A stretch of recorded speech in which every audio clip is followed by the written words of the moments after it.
Hey guys, today we're going to talk about a casualty of war.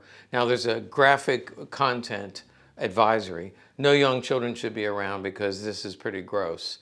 This is a gun, P.38, that was shot with a bullet during the war.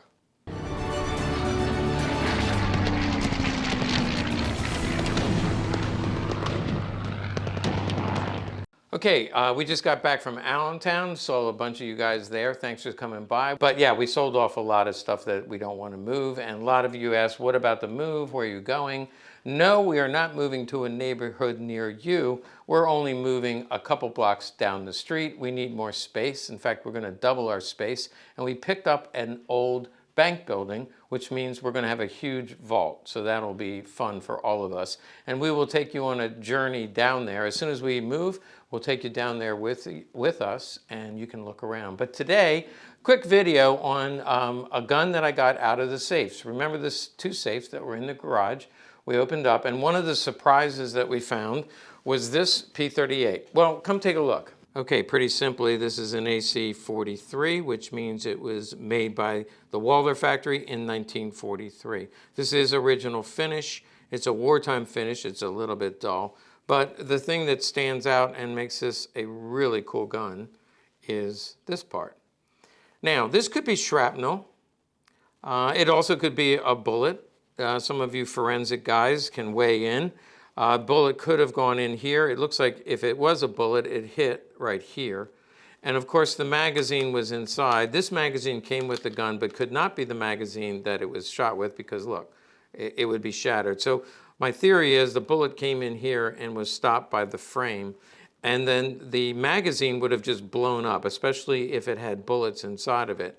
It blown up. I just mean that the metal would have been shredded and the spring would have popped. And so whoever then got this gun as a battlefield pickup or the GI that brought it back, they probably had to really work to get the magazine out because, again, all the little pieces of shrapnel were in there, along with the bullet casings, any exploded ordnance. It must have been a mess. So they got everything out of the inside. There you can see the front strap. And the crack goes all the way through. And then the bullet or shrapnel, at least, came all the way through. And then later, my theory is he actually used this, not our collector, because I know our collector didn't shoot this gun, but somebody before him shot this gun, and I think they used this magazine. I'll show you why. When I put the magazine in, it's a little stiff going in, but it looks like, okay, it fits. But when I go to take the magazine out, and you'll notice all these markings here, the frame is slightly bent, probably from the explosion or the impact of the shrapnel or bullet. The frame is slightly bent, so this is hard to push over and get out. In fact, I had a hard time. I couldn't get it out for a while. And what I realized is when this has happened to me before, I've taken a screwdriver and pried it. And that's, of course, not advised with a collectible magazine, but it looks like somebody did that. They tried to pry this open. So that tells me somebody was using this gun after it was in this condition. That's just a theory. You can weigh in with your comments, but I was able to loosen it up a little bit, oil it up a little bit, and I'm able to get it in and out now. But I started out and I had to pry it out. So let's take the grips off just so you can see inside. All the damage, by the way, seems to be here on the frame, because if we check the decocker, it decocks correctly. The slide works. We pull the slide back, it stays back. You release the magazine. It's a little tough. And then it'll slide forward. It's cocked. And of course the hammer will drop. So it looks like it would work, and the damage was all contained down here in the frame. Let me quickly take off these grips because some of you are going to say, what does it look like under the grip? Okay, that's what it looks like under the grip. You can see here, this is from this side where I'm proposing the bullet went in. Really not disturbed. This is the original grip, not disturbed too much. The other side where it looks like it blew out, meaning the spring in the metal, and if there was any ordnance in there, would have exploded. This has a little bit more damage. The frame itself, all the damage seems to be, you can see it's cracked all the way through here. This side, there's some warping. Again, the magazine is hard to get in and out, but it does seem to feed properly. So all of the damage just seems to be limited to the front strap, and it's definitely bent. I can see that it's definitely bent. But I'm guessing that this gun will still shoot.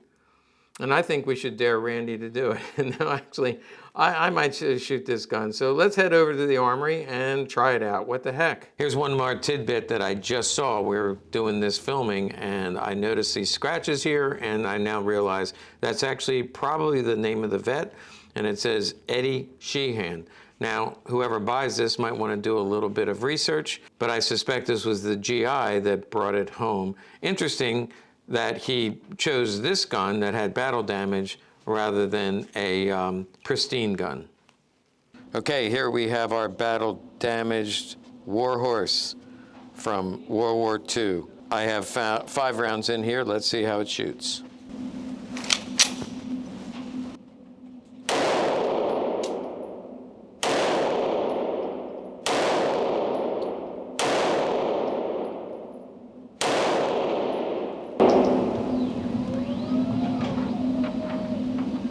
Okay, we're all clear. Obviously, it shot just fine. I'm going to blame the adjustable sight off by a little bit, but as long as my enemy leans to the left a little bit, I'll be all set.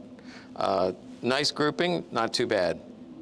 Okay, back at the office now. I did wear the black gloves. Probably some of you are going to comment because I usually wear the white gloves, but I wanted to emulate our YouTube friend, Gunstorian, because he always wears the black grip. Actually, there was a lot of little shards of metal here that kind of cut into my fingers. So I wore the gloves to help with that. But I have to tell you that this gun really shot smoothly. I find the P.38 to be extremely easy to use, take apart, replace parts, and it fed perfectly. It's a really smooth ride. If you want a good 9mm that has historical significance, I highly recommend the P.38.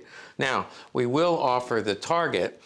If you would like the target, I have my trusted summer intern, Gavin. This is his summer internship at Legacy. You know, a lot of people want to do their summer internship. But anyway, Gavin is going to make sure that you get the target if you are the lucky winner of our drawing. Make sure you like and subscribe to our channel and stay tuned because I have some really cool Lugers to show you.